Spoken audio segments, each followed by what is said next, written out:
It is 1938, and the pace of history is accelerating. The continent of Europe spirals towards war with an ever-increasing, ratcheting tension. 20 years previously, World War I had ended. The war to end all wars had been the product of deep tensions between the nations of the continent. The new nation in Europe, Germany, the most powerful, the most populous, the most industrious, jostled for its place as a great power. The older great powers, France, Russia, and Great Britain, resented the newcomer. Rivalries and resentment burst into a terrible war. Europe was to mourn the loss of an entire generation of the young, of the best, and the bravest. When the war ended, it ended not cleanly, not finally, not decisively, but in a way that meant a major war would soon return to Europe. Germany collapsed in defeat, but remained the largest, the strongest, and the most powerful nation-state in Europe. Germany believed its army had not been defeated. The German people had not seen their country invaded. Their cities, their towns, their countryside was not devastated. Germany's soldiers had marched home in good order, not as pathetic defeated rabble. The myth grew of a stab in the back, of betrayal by enemies within Germany. The peace treaty of Versailles was not a peace settlement. It punished Germany with loss of territory. It punished with reparations, tremendous sums of money that were to pay for the war, pay to rebuild France, pay the debt European countries owed to their American ally. It punished Germany by destroying the nation's proud armed forces. The German army was to be a fraction of its pre-war strength and deprived of the most modern weapons. The settlement did not destroy Germany as a threat, as a rival, and it provided Germany with yet new grievances. The new map of Europe created a patchwork of small, weak countries on Germany's eastern border, countries with which Germany now had scores to settle. Versailles kept the war alive in the mind of every German. In a Germany resentful of history, in a Germany suffering endless economic crisis after economic crisis, a movement and a leader arose that gave voice to those resentments and promised action. A movement that promised rescue. A leader who promised redemption and renewal of German destiny. Hitler and the Nazis rose to power through the structures of German democracy and then abolished those same freedoms. Nazi Germany proceeded to systematically destroy the post-World War I settlement and the structure it defined for Europe. All over the continent and all over the world, the pace of change, the flow of events accelerated. Japan began on a path to militaristic rule, based on a belief in Japanese racial supremacy. The Second World War really beginning perhaps in 1937 with Japan's brutal, furious, and avaricious attack upon China. War returned to Europe in Spain as the Civil War tore the nation limb from limb. The fires of war fueled by the extremes of fascism and communism, with the democracies standing in impotent neutrality. The second fascist power in Europe, Italy, embarked on a war of conquest, annihilating the independent African country of Abyssinia. The lesson to the world was that violence was the means to the end and would be unopposed. Hitler unpicked Versailles, rearming the German nation, turning with hungry and aggressive eyes to his weaker neighbors. Germany was united with Austria, a move that made Germany even stronger. The democracies were torn. America retreated behind the oceans in isolation. France, in cynical defeatism, built the Maginot Line as a shield against aggression, but feared to renew the war. Britain had no desire for war and saw justice in Hitler's demands. The democracies aimed to resolve the problem of Germany without resort to war, to use diplomacy, negotiation, and fair compromise. The word history has come to use of these times is appeasement. It is the autumn of 1938, and Hitler has turned his gaze to Czechoslovakia. A conference of nations is called in Germany, at Munich.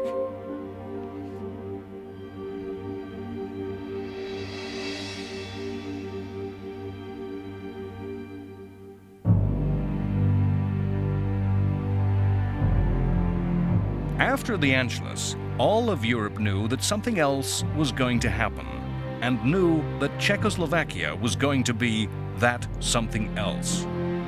In October 1938, the leaders of the great powers of Europe gathered at Munich in Germany for what was, perhaps, the first modern summit meeting. But this was no stately diplomatic conference held in a palace. The leaders flew to a conference held before the newsreel cameras of the world under the gaze of the public eye. The leaders speaking sound bites for the media. When I come back, I hope I may be able to say, as Hotspur says in Henry IV, out of this little danger, we pluck this flower safely. They met to resolve the problem of Czechoslovakia. Czechoslovakia was a democratic state, a state allied to the French. Czechoslovakia was a thorn in the side of Hitler's state, physically thrusting into the right, politically challenging both the ideas and beliefs of Nazism.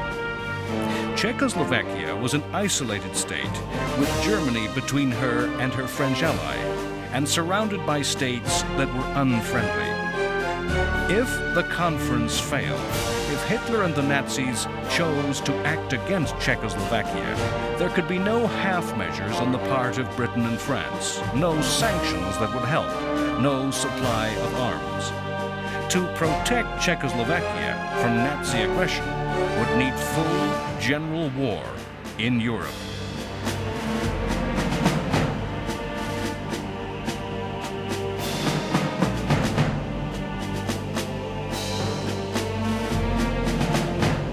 The nation whose future lay on the table at Munich had a modern army, but was not a fundamentally strong state politically. Czechoslovakia was not a state of Czechs.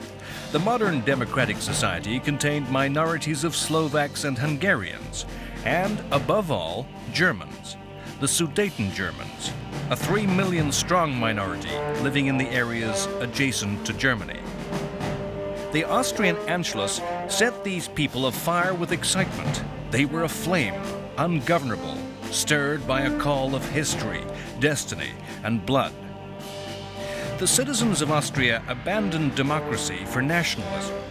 The Germans of Czechoslovakia went the same way. Hitler did not foment the nationalism in the Sudeten Germans. He simply tapped into passion and desire that already existed. Of course, Hitler sought to liberate his fellow Germans, but he also wished to eliminate the Czech nation as an ally of the French and add Czechoslovakia's modern industrial economy to Germany. As the leaders gathered, both sides had differing goals. Both Hitler and Czech President Beneš wanted matters brought to a head. Hitler and Beneš did not want to compromise. The Czechs knew that any concession to the German minority would bring demands from their other minorities. Hitler wanted total success. The French and the British wanted a compromise. They did not want to risk war or humiliation. In negotiation, the British, led by Chamberlain, actually thought the Sudeten Germans were a minority whose rights were ignored by the Czechs. The French had an alliance with Czechoslovakia, an alliance the French made for French benefit, to threaten Germany with war on two fronts. Now they realized they were impotent to aid their ally, and desperately needed to avoid the humiliation of breaking their promises to the Czechs.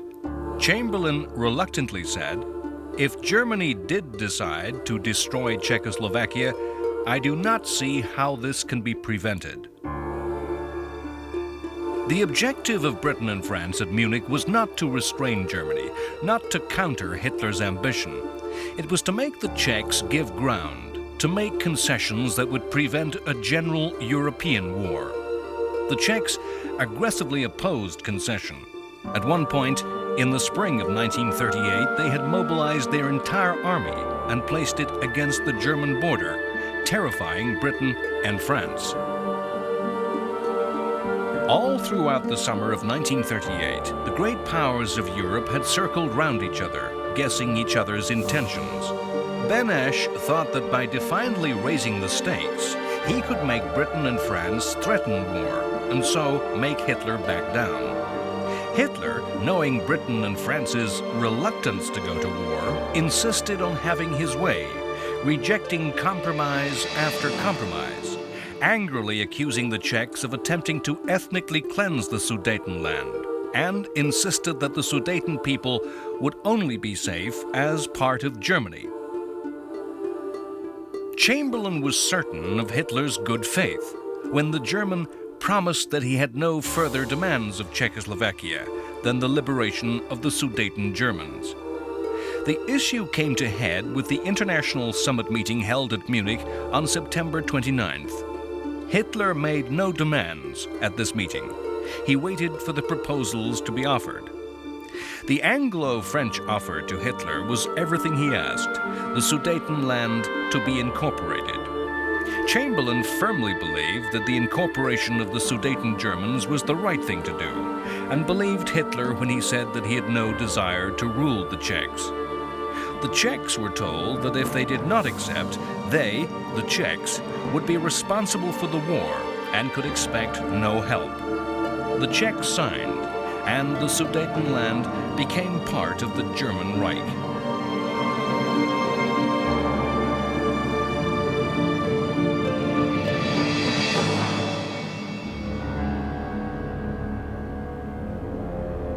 Many years later, as the war ended, President Benesch was to look at Prague as a city that had remained intact throughout the war. Benesch said, "Is it not beautiful? The only city in Central Europe not destroyed, and all my doing." The Munich Conference is regarded in history as the definitive appeasement and has made that word synonymous with betrayal. Yet, as we judge with the benefit of history, would we have gone to war? Or would we have seen, as did Chamberlain, principle and fairness coming together with expediency? Perhaps the words for which the Munich crisis is most remembered are not those of the agreement reached over Czechoslovakia. When that agreement had been made, Chamberlain requested another meeting with Hitler. He presented Hitler with the draft of the statement. "We are resolved that the method of consultation shall be the method adopted to deal with any other questions that may concern our two countries. We are determined to continue our efforts to remove possible sources of difference and thus assure the peace of Europe." Hitler happily and enthusiastically signed. It was this piece of paper that Chamberlain proudly waved to the crowds in London. It was of this that he was to say, "This is the second time that there has come back from Germany peace with honor. I believe it is peace for our time." If the French and British leaders had betrayed the Czechs, if they had foolishly given in to Hitler's lies, it was a betrayal that was welcomed. It was a set of lies that the populations of both democracies believed. In the streets of London and Paris, crowds reveled in the news that war was not to return to Europe. In the Sudetenland, the German population equally enthusiastically welcomed the advancing and occupying forces of the Third Reich. The democracies thought Munich a new Versailles, an epoch-making event that would establish a new order in Europe, a new system of security and peace throughout the continent. A settlement that killed Versailles for good, removing the tensions, the mistrust, and the resentment, replacing a European order directed at Germany and German ambitions with one that was based upon fairness and justice. Hindsight, knowledge of what follows, makes us see the whole affair as a fraud. The events at Munich were logical. They followed on from events which had gone on before. The French had abandoned each clause of Versailles without a fight. The French did not fear military defeat. They had absolute faith in the Maginot Line. But they saw no point in going to war over minor issues and abandoned their ally when it threatened to bring war. The United States was not present at Munich. In later years, America would congratulate itself at having had no part in the affair and condemn the other democracies. The lesson America drew in the medium term, when Munich went quickly sour, was that they should withdraw even more from world affairs. Yet Roosevelt's words on the agreement made by Chamberlain were simple: good man. It's a pointless speculation to wonder what if America had lent its weight to the cause of democracy at Munich. The Russians resolved that Britain and France could not be trusted as allies against Nazism, and that the USSR should seek an understanding with Hitler. Britain worked from a moral position. Britain's position was that Germany did have a moral right in the Sudeten territory. They saw the Europe that Munich created as a safer, more stable place. Once the authority of the Czech government was broken by the transfer of the Sudetenland, the state of Czechoslovakia fell apart along its own fracture lines. The Slovak minority came up with its own demands for independence and autonomy. The Nazis supported and patronized the Slovaks. The Czech government in Prague proposed occupying Slovakia with troops. Hitler promptly recognized the independence of Slovakia. The Czech state was destroyed, unviable. Hitler summoned President Hácha, Beneš's successor, and instructed him to sign away the independence of Bohemia, the rump of Czech lands, which on March 15, 1939, became a German protectorate. Britain's government did not see the German occupation of Prague as a break in the new order, supposedly established at Munich. As German troops brought Nazi rule to the Czechs, the British government held that the events simply proved that the Czech state was unviable, fractured by nationalities, and that Europe was made a safer place by its absence. Where the events really shifted, where history took a new path, was in a groundswell of public opinion. Perhaps in reaction to the joy of Munich, British attitudes in the streets, the views of ordinary people changed. Hitler would never be trusted again. The British media turned against appeasement and called for Hitler to be opposed. If we seek a pattern, a rationale for the way history unfolded in the 1930s, we can see that all Hitler's ambitions looked to the east, not to the west. Germany had lost territory to France in the west, Alsace and Lorraine, but there was no clamor for these areas to come under German rule. In the south, Germans lived in Italy, but there was no demand for a return of these lands.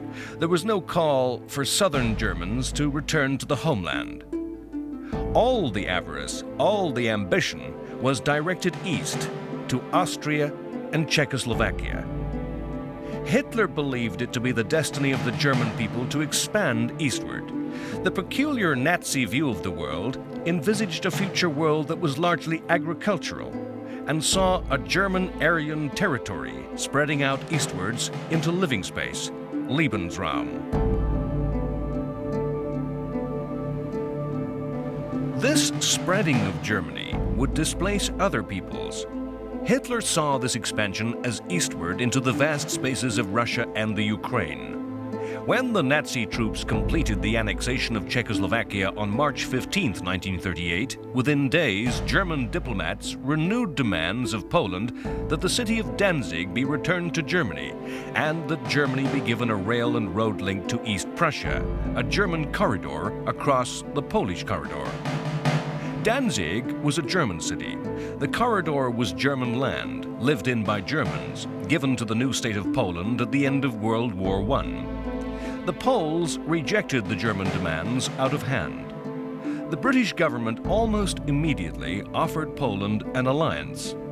Previously, Britain had avoided making formal promises and commitments against the Nazis. The alliance, though, committed Britain, restricted the options open to the British government. France had made alliances in order to threaten Germany, but found itself in danger, not safer. Britain made its alliance as a gesture, as a warning to Hitler. It was a complete reversal of British foreign policy since the First World War. However, to what sort of country had Britain joined France in alliance? The lands which were occupied by Poland were territories fought over, shared and reshared by German states, Austria and Russia. The Polish government was not a democracy in the same mold as Britain or France. The Polish government was dominated by the military. The ruling party, the cleansing movement, attempted to dominate all aspects of Polish life. Poland was an aggressive country that sought to punch above its weight. It refused to contemplate a compromise. The Polish government was headed by men with the same appetites for bluff who gambled on intimidating opponents, as did Hitler.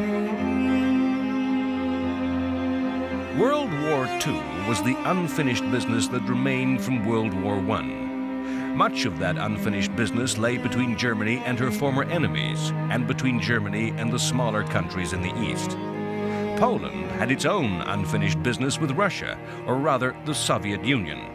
The eastern border between Russia and Poland was not defined, and in the end was established in a series of armed confrontations in the early 1920s.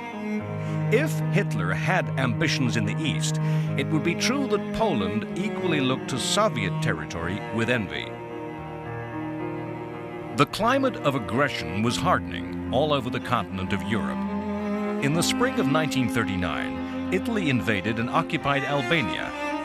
Mussolini, always keen to emulate Hitler, always driven by envy of Germany, and resentful of the success and dominance of what he thought the junior fascist power in Europe, mounted an attack on his neighbor across the Adriatic. The victory of the Italians was easy. Albania, with a population of barely 1 million, was the most primitive state in Europe. Politically a tribal monarchy, riven by feudal clans and factions, the country was taken over in days, with almost no fighting. Annexed to become Italian territory, the King of Italy declared the King of Albania. Mussolini intended that Albania be used as a stepping stone on a path of conquest throughout the Balkans and southern Europe to enable Italy to dominate the Mediterranean. In an attempt to head off war with Germany over Poland, Britain and France recognized and accepted the Italian action.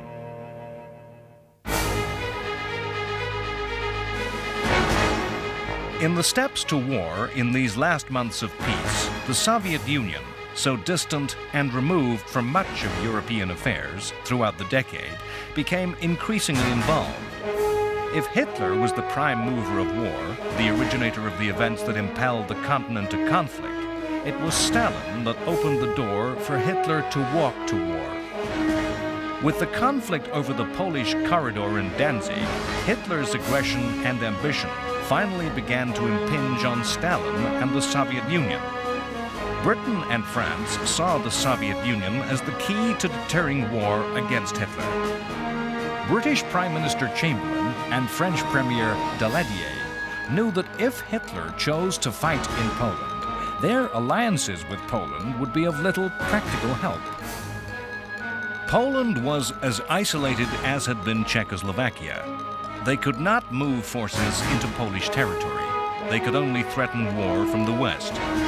Hitler might once more play a game of dare with Britain and France, challenging them to start general European war in order to save a faraway country whom they could not directly help. Britain and France knew that the Soviet Union could directly help Poland, and so war be averted. But Poland saw the Russians as bad, if not worse, than Hitler. They rejected any move that would bring Soviet troops into their territory. The Poles thought that the Red Army, once inside Poland, would never leave, and there was no inducement, no incentive that Britain and France could offer.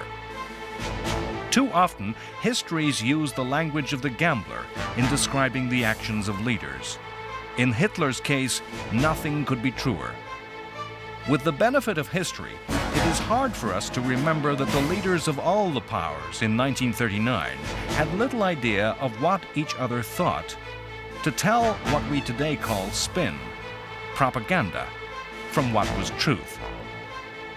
All through the summer of 1939, Hitler was involved in negotiations with Stalin. The negotiations were about nothing, were going nowhere.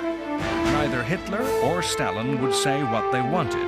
Both mistrusted each other.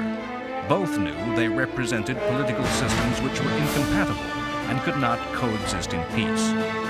Then Hitler gambled. He revealed his ambition to attack the Poles and offered Stalin half of Poland. Stalin picked up the offer. Stalin was obsessed with territory and saw the extension of his border westward as a resolution of old scores and, in his paranoia, an insurance against invasion. A non-aggression pact was signed between German Foreign Minister Ribbentrop and his Soviet equal Molotov on August 22nd. This news shocked the world, and at a stroke all strategies of the British and the French were in ruins. No one knew of the secret clauses built into the pact that in the event of war between Poland and Germany, the USSR would attack in the east and take the eastern half of the Polish nation. Poland was falsely confident. It knew nothing of the secret agreement. Poland thought that Britain and France would attack in the west, causing Hitler to split his forces. In fact, when war broke out, the French did nothing and sat behind the Maginot Line, making small attacks, slowly mobilizing, calling up strength.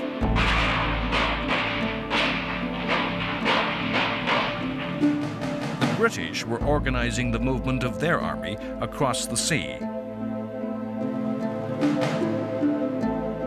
Hitler gambled the French would not act in time and stripped the West of troops to bring overwhelming strength against the Poles.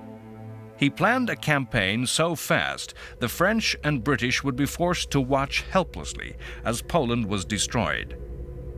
Poland's army was outnumbered, outflanked, and obsolete in equipment. The Polish cavalry still used horses. There were virtually no tanks. Mostly obsolete aircraft had to counter a state-of-the-art Luftwaffe. On August 31st, Poland attacked Germany. In fact, German SS troops faked an aggression.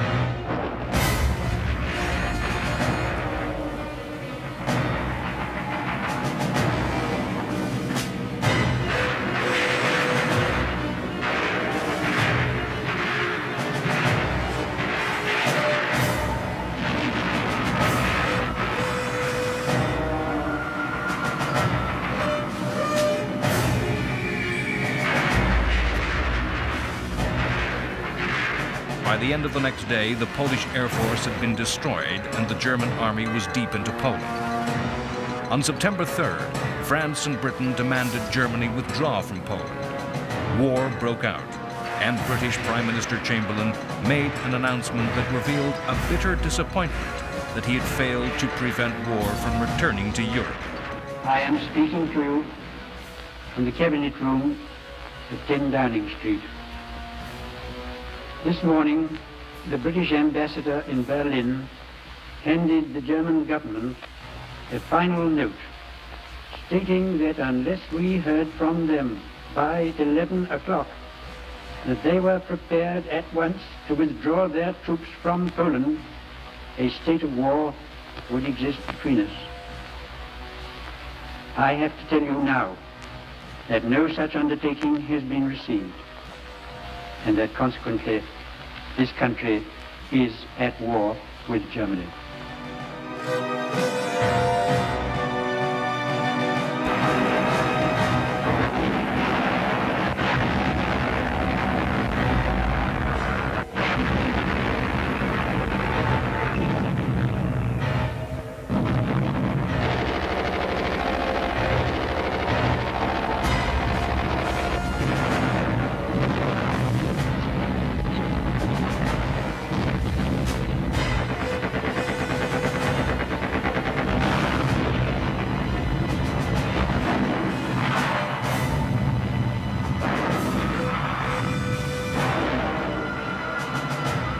The attack on Poland saw the first use of blitzkrieg by the Germans, a new type of war, using rapidly moving, all-mechanized and armored columns, with coordinated air support smashing through and around slow-moving, old-fashioned Polish forces. The Polish army were rapidly surrounded and cut off. The myth of the war is of Polish cavalry charging tanks, yet military theorists in many countries, including Britain and France, believed that horse soldiers were seriously capable of defeating armor. Britain and France ignored the lessons of Poland.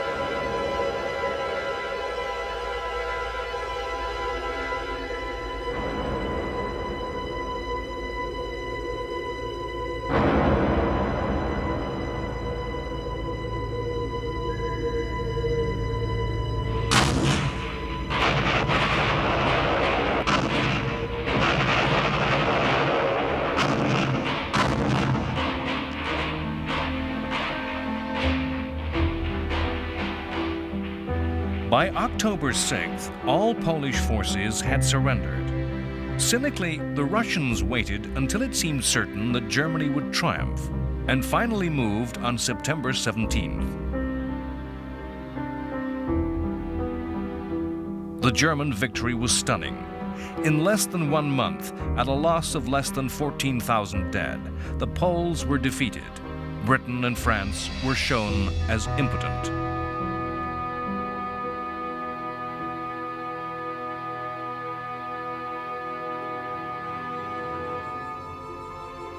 In the United States, President Roosevelt induced Congress to repeal an arms embargo, but the supply of arms was limited to cash and carry. Arms had to be paid for in hard cash and could not be exported in American ships. American public opinion was anti-Nazi and suspicious and fearful of Japanese ambitions in the Pacific, yet equally anti-war, the feeling of the ordinary American mirrored by the majority of Americans in public life. Charles Lindbergh, aviator and national hero, was an outspoken opponent of America having anything to do with a European war. America quietly hoped that Britain and France would somehow contain the Nazis and that some compromise could be worked out with Japan. In the tangle of events spreading out from Hitler's decision to attack was a single-page letter from Albert Einstein to Franklin Roosevelt. Einstein, the most eminent scientist of his day, German and Jewish, a refugee from Nazism, was the only scientist who could write directly to the president and be taken seriously. Einstein warned Roosevelt of Germany's plans to investigate the military uses of uranium, of the newly discovered atomic energy. He warned that in taking over Czechoslovakia, Germany had secured a rich uranium mine. This single letter was to bear fruit 5 years later over the Japanese cities of Hiroshima and Nagasaki. Germany's ally Italy stayed out of the war, remaining neutral. In March 1939, Italy and Germany had finally made a formal alliance, what Mussolini grandiosely called the Pact of Steel. The pact declared that either country was to come to the aid of the other if attacked, and gave Italy a free hand to direct strategy in the Mediterranean. As the pact was put into writing, the Italians signed on the verbal understanding that war would not come until 1943. It is a fact of history commonly lost that the pre-war relationship between Italy and Germany was not strong. Mussolini resented Hitler. The Germans thought Italy's imperial adventures ill-advised. Hitler had hoped that a war might start between Italy and France alone, which might distract and weaken France. The British and the French hoped from time to time to prize Italy and Germany apart. The two dictatorships had differences over the Anschluss with Austria. Had Mussolini offered an alliance to the democracies, they would have accepted. Hitler and Mussolini did come to have a strong personal regard for each other, but this was not something shared by the respective military and naval commanders, nor by the ordinary Italian and German. Italy's strategic interests lay in expansion and control of the Mediterranean, the Lebensraum of the Italians, what Mussolini referred to as Mare Nostrum, our sea. War came as a surprise, the pace of events overtaking world leaders. No country on either side was ready to fight in 1939, and all were taken unawares by the outbreak of war. Germany worked to a long-term plan. Hitler had come to power in 1933 and looked for a period of 10 years before rearmament was complete and the Austrian and Czech territories absorbed. Italy was not ready for war and saw in the Pact of Steel a guarantee of 5 years' peace. With the British and French declaration of war, the fighting spread across the world. Both countries were the center of worldwide empires. Britain was to call upon soldiers from Australia, New Zealand, Canada, and South Africa, the Dominions, self-governing members of Britain's family. These countries willingly and unhesitatingly declared war on Germany at the same time as Great Britain. From the colonies of the empire, Britain was to summon Indian, African, and Caribbean soldiers. French forces contained soldiers from Africa and Indochina. Presciently, some of France's toughest fighters were from Vietnam. The first week of the war did in fact see a French offensive in the west, remarkable in the fact that its effect was so limited. Small numbers of French soldiers pushed 8 kilometers inside Germany to within sight of the Siegfried Line, a line of German fortifications, the match of the Maginot Line. And there they stopped. The professional predictors and theorists, men who look into the future and attempt to foretell the future wars, often fail to see accurately, misreading the lessons of the past. In the summer and late autumn of 1939, much of Europe lived in a state of febrile panic, fearing attack from the air with bomb and poison gas. Futuristic theories of war predicted mass aerial assaults on the city centers. It was commonly held that no defense was possible against attack by bombers. Everywhere, shelters were dug. Sandbags were piled around the doors and windows of shops and public buildings. The people of Britain had been issued with 38 million gas masks. No citizen was meant to be without his mask at any time. This was a time when the life of the civilian descended into black comedy and farce. The distinctive cardboard boxes and bags in which the gas mask was carried was too often turned into a useful shoulder bag and contained a worker's lunch. A market in sandbags developed, with speculators having bought up supplies in advance of war. New ranks of officialdom appeared.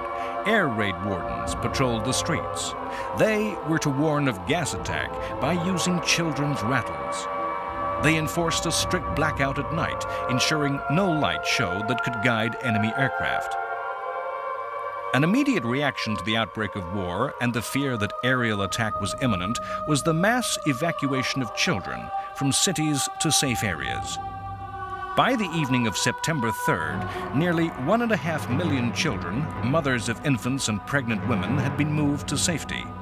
In fact, fear of reprisals by chemical weapons meant that neither side in Europe was to risk their use at any time in the war. Britain and France, although having done all they could to avoid conflict, were in fact able to look to a coming war with confidence, not with fear. The subsequent history, collapse and rout that filled the following years clouds our judgment to the fact that as Britain and France mobilized, called up their reserves, marshaled and equipped their troops, the numbers made war in 1939 appear a risky undertaking for Germany. If the leaders of Britain and France laid out their relative strengths on paper, they could sleep easily. Counting the armies already in the field, Britain and France could more than match Germany's strength when fully mobilized. mobilized with all reserves called up. Britain and France combined could count on a total of 3 million to Germany's 2.5 million.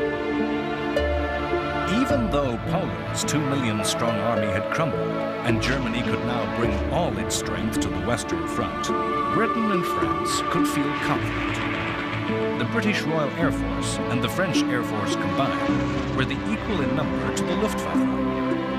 Of course, Britain liked to see itself traditionally as a great naval power. The concept of the alliance with France was that the Royal Navy would impose a naval blockade upon Germany, while the bulk of the fighting on land was to be performed by the French army.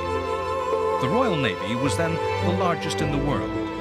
The British Navy's core of decisive weapons were 15 large armored battleships and battlecruisers, 7 aircraft carriers, and over 50 submarines. France, Britain's traditional naval enemy, had a fleet of 9 battleships and over 70 submarines. Germany's navy was small, 5 battleships and 50 U-boats. In World War I, the war at sea had played a hidden part in the war.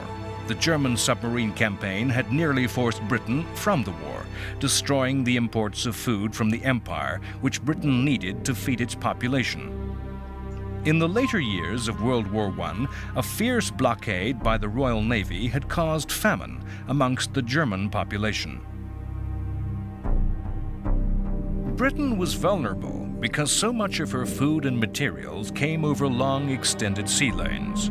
Germany, because her coastline was so small, easily blockaded a few ports that could easily be closed shut. As the navies prepared for war, it was thought the war would be played to the same script as ever.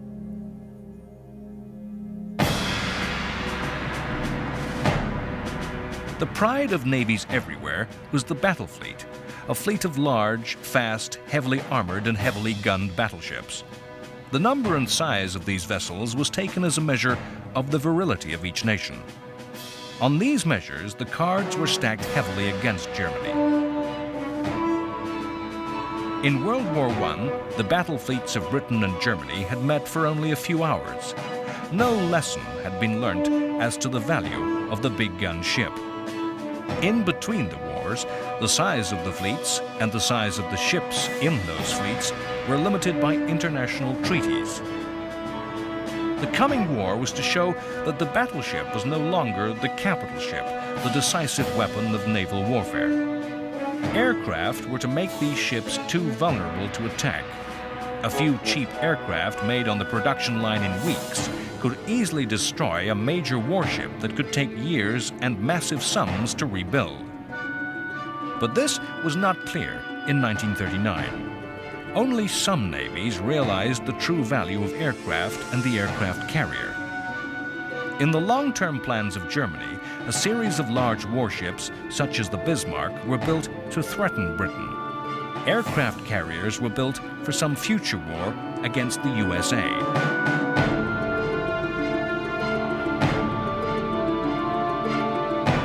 The submarine was regarded as so potent a weapon that it had been banned by the Versailles Treaty.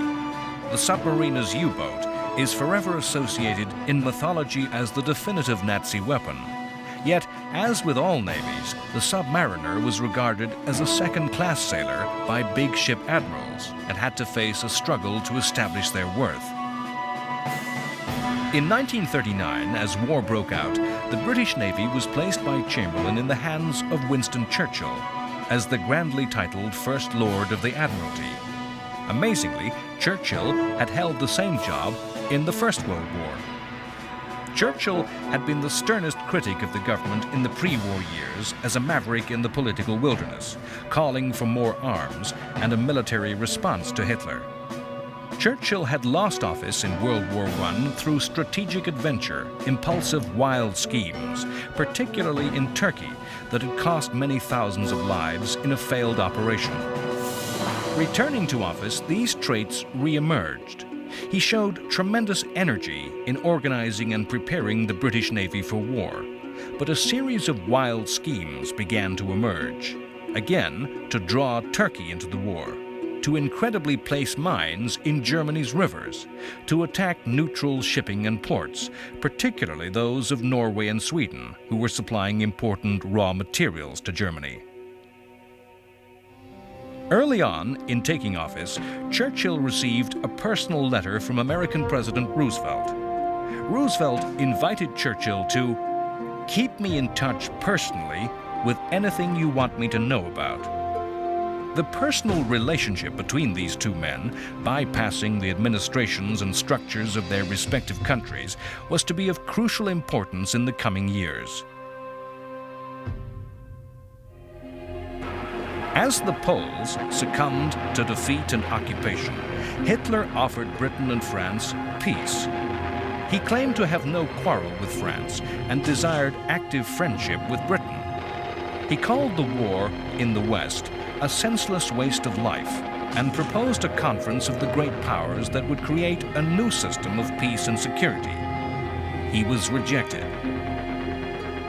We are so used to the story of World War, a globally consuming conflict that spread across the world, that the fact is lost that in 1939 the war was comparably small and could be reasonably assumed to be soluble.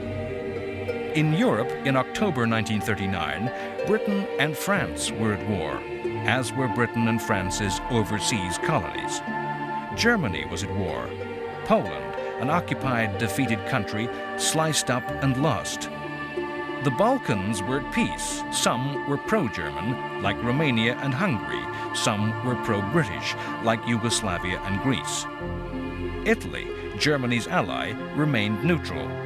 Spain, a supposed fascist power, was neutral. Belgium and the Netherlands were neutral. All of Scandinavia was neutral, yet were key suppliers of raw materials to the Nazis. Soviet Russia trusted implicitly in the new relationship with Nazi Germany and believed itself safe from attack and was neutral. America was neutral. Far away in China, another set of tensions and envy, not related to Europe's problems, had brought a savage war that had been raging for 2 years. These wars were yet to join up into a world war. In Poland, a new order rapidly came into force. The map was redrawn. The Soviet Union moved west, Germany moved east.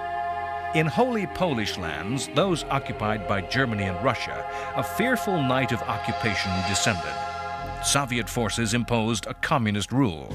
All those prominent in the old regime disappeared.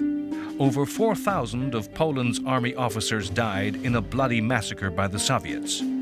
In German-occupied Poland, a brutal regime lay across the land. Nazism's racial theories held the Poles as subhuman. Poland's large Jewish communities became the victims of the Einsatzgruppen, special SS squads designed to solve the Jewish problem.